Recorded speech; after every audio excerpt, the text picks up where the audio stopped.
আজকে ছিল বাবুর এক বন্ধুর বার্থডে।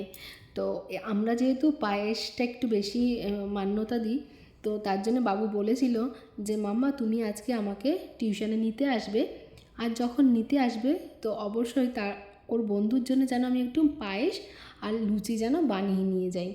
তো বলেছে যখন একটু ভাবলাম না দিলেও খারাপ লাগবে, ছেলেটাও কষ্ট পাবে, কারণ ও আশা করে আছে ওর বন্ধুকে খাওয়াবে যে আমার মা বানিয়ে দেবে। তা তার জন্য আমি আজকে একটুখানি লুচি আর একটুখানি পায়েস আমি ওর জন্য টিফিনে করে নিয়ে যাব। তো সেটা এখানে রেডি করছি। আর লুচিটা আমি আটা দিয়েই বানিয়েছি।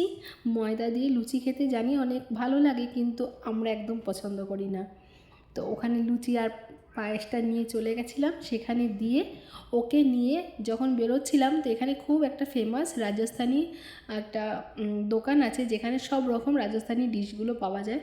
তো এখান থেকে একটু কচুরি আর এখান থেকে একটুখানি আমরা সিঙ্গারা নিলাম বাড়িতে আর নেওয়ার জন্যে।